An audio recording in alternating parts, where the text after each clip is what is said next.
Diane, you had some other projects and things that you worked with him on. I would like you. We never had projects that way, in that sense. He was the most loyal person I've known in my life. From the day I met him, the first words out of his mouth after we saw the test, we were in this little room, and I said to myself, humor means a lot to me in my life. I'm a serious person, so anyone who wants to be funny, because it's fun, it's wonderful. Robert was that. He made light. He brought you out of a doldrum. He made you hated complaining.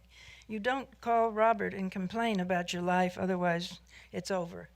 So the loyalty was there, and the first things he said to me, whispered in my ear, watching the test in black and white for this Fox contract, he said, your voice is so high the dogs could hear it. And it was true. And so I thought, this is a person that I can be friends with all the rest of my life. But he was loyal every year. Carol knows this. Every year, every time he came to LA, he would call and say, I'm rounding up the group. And he had dinner. I would usually have it at my house, or we'd go to a restaurant at somewhere. It was Carol cook and a handful of 3-4 people. And I was able to bring some of my friends, students, and teachers to meet him at various times because they love movies too. And he was so gracious, so wonderful. And the best thing was in San Francisco when you were there, and we all had dinner. And Robert agreed to come to the academy where I was teaching, and he interviewed Anne Coates on our stage. He said, I want to interview. Would you mind if I came in? And I said, Robert, this is fantastic.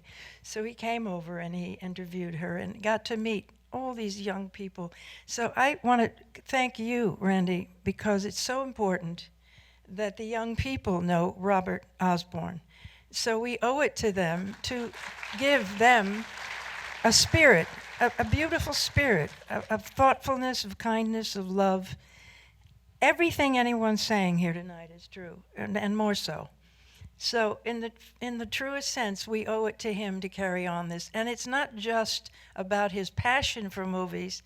It's about the kindness and the love that he exuded, the quality and I can't say that when he walked in, you felt a presence. It exuded interest in other people. He never was self-aggrandizing or any kind of thing like that. It was always, how are you doing? What are you doing? Tell me about the job.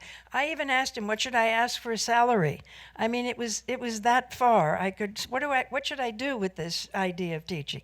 What's the salary going to be? And he said, well, if you have to love it, you have to want to do it, you have to be passionate.